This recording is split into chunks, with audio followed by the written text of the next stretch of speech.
Assalamualaikum warahmatullahi wabarakatuh.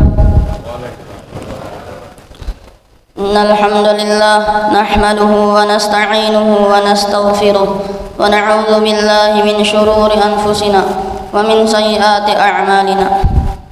May yahdihillahu fahuwal muhtadi wa may yudlil fala tajid lahu waliyyan mursyida.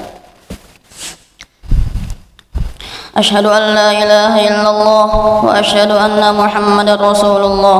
Amma ba'du. Jamaah salat subuh Masjid Ziratul Abrar, perkenankanlah kami untuk membacakan hadis yang kami beri tema namimah atau adu domba adalah dosa.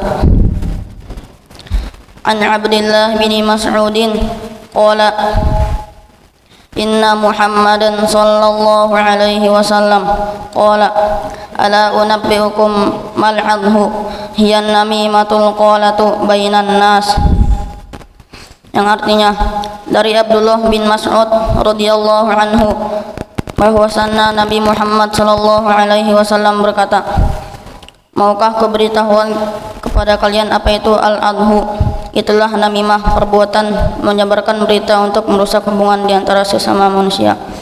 Hadis riwayat Muslim nomor 6802. Adapun hikmah-hikmah yang dapat kita petik dari hadis di atas adalah tindakan mengadu domba, menghasut atau memfitnah merupakan kejahatan moral, merupakan perilaku tercela yang akan menghancurkan diri sendiri dan kehidupan bersama. Ia masuk dalam kategori dosa besar. Al-Hafidz Ibnu Mundir mengatakan, ulama sepakat bahwa menghasut atau mengadu domba antar manusia adalah haram dan ia termasuk dosa besar dalam pandangan Allah. Namimah atau mengadu domba adalah perbuatan yang paling buruk di antara perbuatan-perbuatan buruk, namun paling banyak terjadi di antara sesama manusia. Rasulullah sallallahu alaihi wasallam bersabda, maukah kalian aku beritahu tentang orang-orang yang paling buruk di antara kalian, yaitu orang yang kerjanya mengadu domba atau menghasut, yang gemar mencerai-beraikan orang-orang yang saling mengasihi dan bersahabat, dan yang suka mencari kekurangan pada manusia yang tidak berdosa. Hadis riwayat Al-Bukhari. Orang yang suka mengadu domba tidak akan masuk surga, maka tidak ada tempat baginya di akhirat kecuali di neraka. Dari Huzaifah, beliau mendapatkan laporan tentang adanya seseorang yang suka melakukan namimah.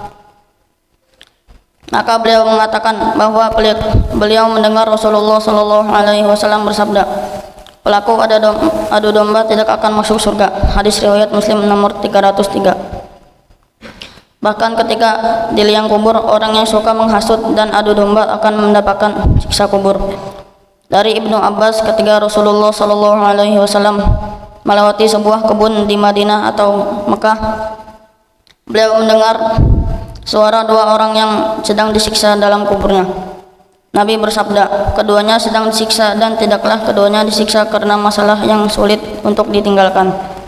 Kemudian beliau bersabda lagi, mereka tidaklah disiksa karena dosa yang mereka anggap dosa besar. Orang yang pertama tidak menjaga diri dari percikan air kencingnya, sedangkan orang kedua suka melakukan namimah atau adu domba. Hadis riwayat Al-Bukhari nomor 213.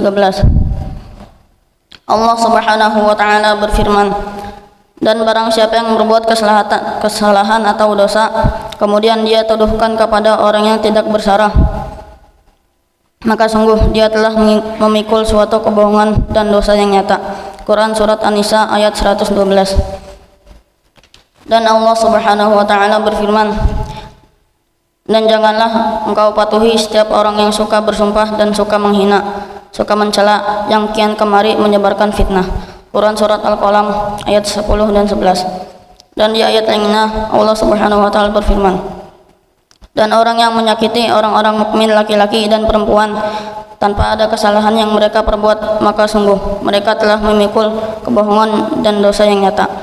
Quran surah Al-Ahzab ayat 58. Allah Subhanahu wa taala berfirman, wahai orang-orang yang beriman, jauhilah banyak dari prasangka, sesungguhnya Sebagian prasangka itu dosa. Dan janganlah kamu mencari-cari kesalahan orang lain. Dan janganlah ada di antara kamu yang menggunjing sebagian yang lain. Mari kita akhiri pembacaan hadis ini dengan menundukkan hati kita seraya bermunajat kepada Allah Subhanahu wa taala. Bismillahirrahmanirrahim. Alhamdulillahi rabbil alamin, hamdan yuwafi ni'amahu wa yukafi'u mazidah. Ya Rabbana lakal hamdu, lakas syukru, kama yanbaghi li jalali wajhika 'azimi sultanik. Allahumma salli wa sallim ala sayyidina Muhammadin wa ala sayyidina Muhammadin. Ya Allah yang maha besar dan maha kuasa, kami mohon kepada Engkau ya Allah untuk para musyrif, orang tua asuh, donatur, pembina dan pengurus yayasan, pengurus ponpes dan umat muslimin dan muslimat dan santri Darul Amrur, agar diampuni dosa-dosanya, dosa besar, dosa kecil, disengaja ataupun tidak disengaja. Diberi hidayah agar dapat melaksanakan semua perintah-Mu dan meninggalkan semua larangan-Mu. Diberi kesehatan agar bisa istiqomah dalam melaksanakan ibadah baik yang wajib maupun yang sunnah. Diberi rezeki yang luas dan berkah agar mau berbagi kepada anak yatim dan duafa dan perjuangan Islam. Diberi kemampuan bisa bersabar jika menerima musibah dan pandai mensyukuri nikmat. Diberi keturunan yang qurrata ayun, keturunan yang solih dan solihah. Rabbana atina fid dunya hasanah wa fil akhirati hasanah wa qina adzabannar. Subhana rabbika rabbil izzati amma yasifun wa salamun alal mursalin walhamdulillahi rabbil alamin.